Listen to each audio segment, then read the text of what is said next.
On this episode, ChocoPro had one of their most interesting match ever. As you know, the Super Asia champion could not defend this title at the time, but originally we were supposed to have a number one contendership. It later became an interim championship for the Super Asia title. And of course, we got New Japan with power struggle with some title matches being on the line, a number one contendership being on the line, and everything else. Also going to review one of Stardom's past events that took place back on the what was it? Hold on the 5th of June, which is in Joetsu. Hopefully I pronounced it right. If not, then I messed up. However, I did mention in the last episode I was going to do World Woman Pro Wrestling Diana. However, I was unable to do that due to the fact is that the video I was unable to see it properly. I was able to see it, but I did not get everything done in time because I'm on a time frame for all of you guys. But I will go back to it sooner, possibly put it in the following episode. But that all depends how my day turns out. But for now, let's get ready to start another episode of Deleted Wrestle Zone.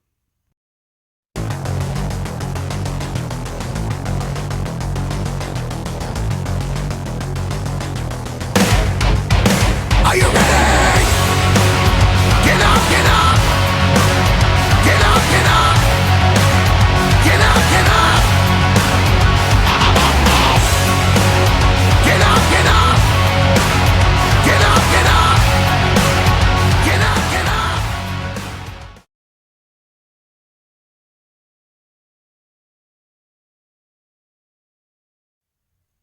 Welcome everybody to Deleted Wrestle Zone, all things that it's pro wrestling with AEW, NXT, New Japan Pro Wrestling, Impact Wrestling, the National Wrestling Alliance, various promotions, wrestlers, matches, and championships. I am your host, Jay Radier. So, let's begin with the latest Choco Pro event, 171. No, 170, my bad. 170. There was only two matches, but the main one is the one that's the big one. Now, the first match was a tag team match with all too much energy Chiko Shikawa and Sayaka Obihiro taking on veteran and one of the most high recognizable high speedsters in Japan, Coyote Yonayama, teaming with the Lizard Kappa Kozo. Now, if you guys probably say, why do I call this guy the Lizard? Well, he dresses up like a lizard, and whenever they see him, people try to keep their distance from him. That's who he is. Now you probably say, wouldn't Yonayama be afraid of him? Nah, is used to weirdos. You know what I mean? That's how it goes for her. But however, this is this was a most interesting match. I want to make a note on here. Mei Shiruga is not here right now. She is currently in the US. So basically, it was a pretty good event, but it was a good match, even though, however, uh, she kind of messed up a bit in the match when she did not know what the lizard did. Now, when they were able to knock the lizard down, both Sayaka and Chi were trying to cover him up with a piece of the mat. Now, unaware to her, when she whacked the final blow onto the mat, when she unfolded, somehow Sayaka was in there, and the lizard got away with it. So he was able to pick up the victory with his team. Now, I don't know how the lizard got away with it, but it was really interesting. So if you guys haven't seen that, you better see it. Now let's get to the main event. This one is, of course, for the Super Asia Interim Championship. Now, some of you probably say, why are they doing an interim championship? Let's go back in time and talk about that. Now, ever since the pandemic happened, prior to that, Rio, who is currently with AEW, had to relinquish the Super Asia title and got to move, had no time to try to find another champion because at the time the pandemic was started to hit. However, some point this year, I think, Emi Sakura made a decision to bring back the title to set up a little tournament, or try not to set up a tournament, but set up against several wrestlers who possibly would have deserved to be champion. And they picked Minoru Fujita and, of course, Mei Suruga. But however, Minoru Fujita was able to win the match. And, of course, over time, he faced other people. But because this happened, there was a number one contendership that ended in a draw between Chon and Yuna. But however, Masa Takanashi integrated himself in it, and so did Baliyan Akki. Now, during the process of this, um, Masa was able to communicate with Minoru Fujita, who is unable to commit to his position as champion for ChocoPro. But however, with Emi Sakura, who is currently right now in this here in the United States, she was communicating. They came up with a solution to set up an interim championship until Minoru Fujita is clear for all his scheduling that he has. So the number one contendership became more of the winner of the championship. So we have Baliyan Akki, Masahiro Takanashi, Chon Shiryu, and Yuna Mizumori. So basically, they were determined to win the match. Now, some of you probably say, who would have I voted to win? Well, to be honest with you, I was a bit biased between both Baliyan Akki and Chon. Now, you probably say, well, Baliyan Akki would make sense for me because, hey, he's one half of the best bros. But why Chon? Well, Chon has been making headways these past couple of months, not to mention the last season, how he was very impressive even when he fought both Baliyan Akki and Masahiro Takanashi. But it was Chon who walked out as the victor when he pinned Baliyan Akki and allowing himself to win the match and win the title. So basically, he's now on a roll. But however, the determination, when will he face Minoru Fujita in order to have the real title? There will be a unification of that. That's a question that hasn't been answered, but Masa will be apprised to that, and of course, he will be communicating with Emi Sakura to figure out a solution. Now, for the Jonkin tournament, basically, I was not predicting it, but however, I was trying to determine who could most likely walk out of there as the winner. Well, my money was on Baliyan Akki or Masa or Yuna. But however, none of those guys won. The one person that did, and she was the last person to think, and I'm not talking about Chi, I'm talking about Tokiko Kirihara. So she was able to win and got out when she got to the finals with Baliyan Akki and put herself with the scissors, and Baliyan Akki put, of course, the paper. And basically, that's how it happened. Now, before I end it, if you guys know this or not, ChocoPro USA just had their third match for Jonkin, but this time they had Mark Henry facing off against our very favorite Lulu Pencil. Now, people would say, what would he know about Jonkin? Well, to be honest with you, they decided to go with the American way, where we're like rock, paper, scissors, that sort of thing. So Lulu played by American rules instead of Japanese rules because I don't think what's his name, Mark Henry would understand it, but maybe he wanted to be part of it. I don't know, but I can't wait to see when ChocoPro USA will be launched. I can't wait for that to happen, and of course, we got more ChocoPro coming up the following episode with 171 with several good matches, but later it was now been confirmed for next Saturday we're gonna have Chon putting the interim title on the line against the tropical Yuna Mizumori. So let's move on with New Japan Pro Wrestling.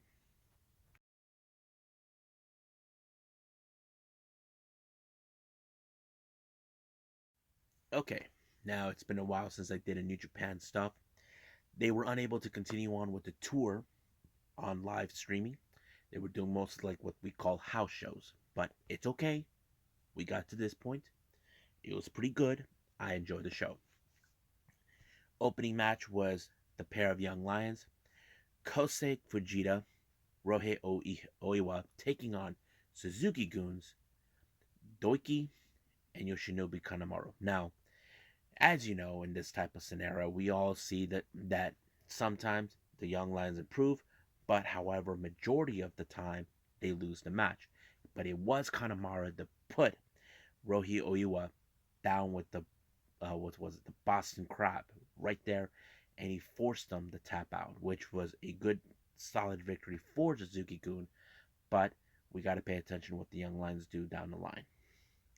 Our next match, we have the Bullet Club, Geto, Yado, and Tangaloa taking on Master Wato, Ryusuke Taguchi, and of course, uh, no, my bad, wrong opponents. It's Tiger Mask and Great Heel Bash, consistent of Tomoaki Humna and Togi Makabe. Now, this match was pretty good, but however, it was, of course, Bullet Club to win the victory in this particular match when they got Tomoaki Humna down for the pinfall. Next match, we got LIJ's Bushi, Hiromu Takahashi, and Sanada taking on Master Wato, Ryusuke Taguchi, and Yuji Nagata. However, this match ended when, of course, Sanada put the skull in and put, what's his name, Ryusuke Taguchi out completely, and that's pretty much how they won. Now let's get to the big main matches that we were expecting. The first one is a title defense. This one is for the never open weight 6-man tag team titles. Now, these specific titles, the House of Torture, Evil, along with Yujiro, they've been trying to pursue them for the third time. This is their third time together. They had people that joined them. They had Kenta, they have Taiji Shimuri, but no luck. But this time, their luck changed when they added Sho into the mix.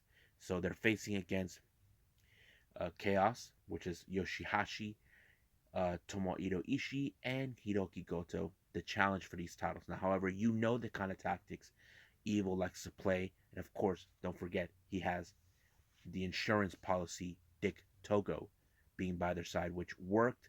There were a lot of low blows, and of course, of the garrote in order to win. But however, the person that took the fall in this matter was Yoshihashi. And of course, it did allow for Evil to pull off the Everything is Evil a finisher to pin him the 1-2-3. However, even though they win the match and won these titles, which is something that Evil wanted, they decided to give Chaos a beatdown. However, they were viciously attacked by someone who they thought retired.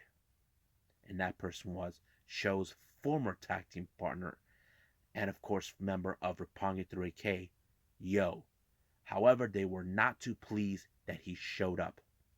They believed that he retired, but he did not.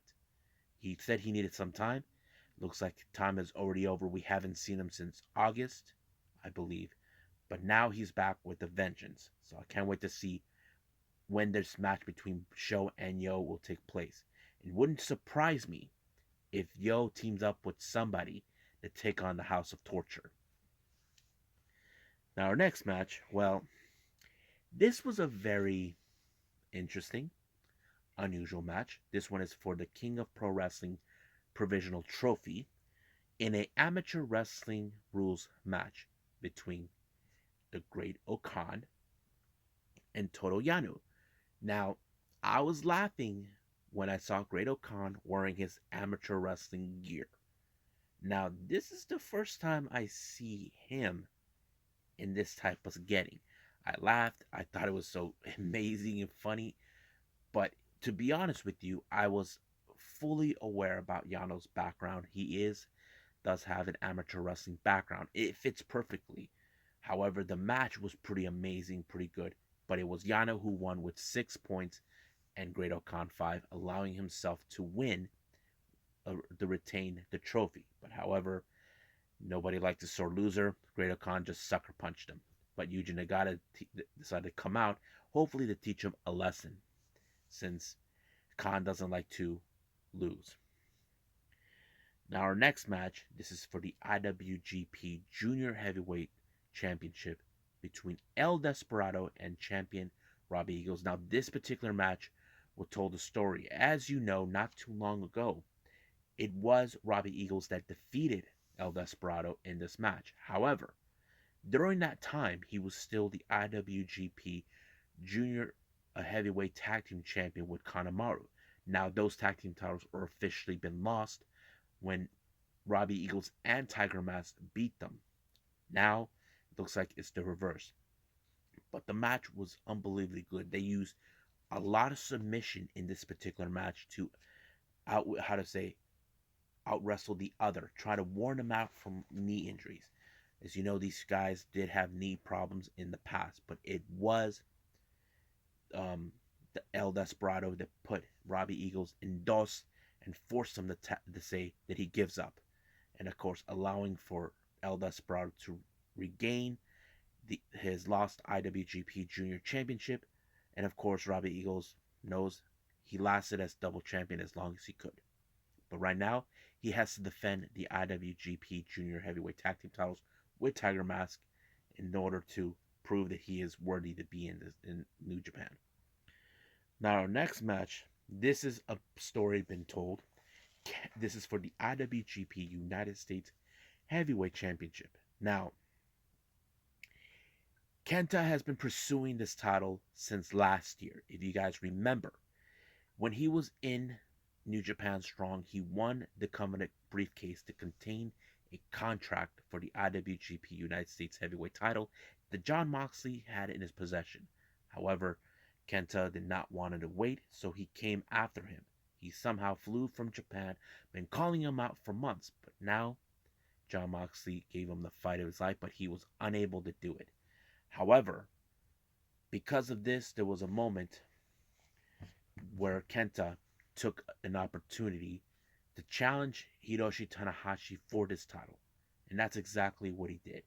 Now, Kenta, you know how he is. He's a bit of aggressive. He will do anything to win the match to prove that that title is rightfully belonged to him. He pulled out tables. Nothing worked. But however, he did apply the GTS, the go to sleep, on to Tanahashi to allow himself to win the match. And of course, Kenta is happy as a lamb. However, who will be the next competitor to challenge him for that title? Now, our next match is a number one contendership match for the IWGP World Heavyweight Championship. Now, as you know, Kazuchika Okada is the winner of the G1 Climax. But however, Tama Tonga had something to say. He was the one who pinned him in one of their last matches. And apparently it did allow for him to prove that he earned the right to challenge him for a spot in that match in Tokyo Dome. And of course, it did happen. I have to say, this match was pretty good because it showed in-ring psychology where Tama knows exactly what Okada is going to do. Same thing with Okada on Tama. But however, it was Okada that applied the Rainmaker on to Tama in order to win the match. So it was a great match to show.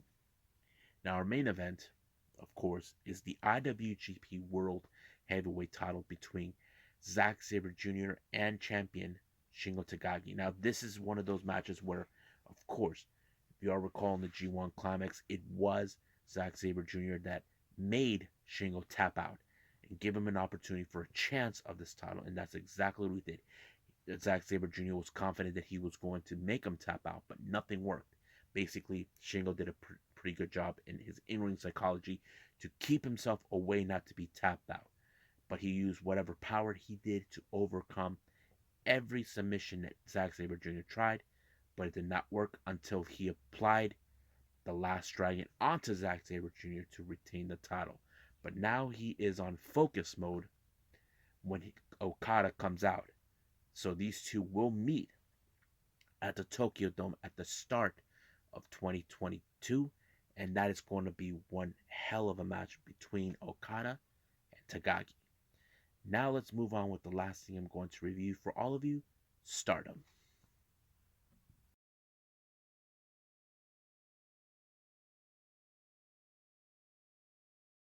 Okay, so we got started right now. This event took place back on June 5th at Joetsu. There was less wrestlers in here. There were some people that weren't in this particular match. But let's go with the first match.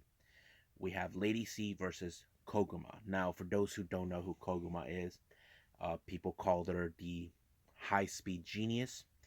That she hasn't been with Stardom for nearly 6 years. And here's a fun fact about her.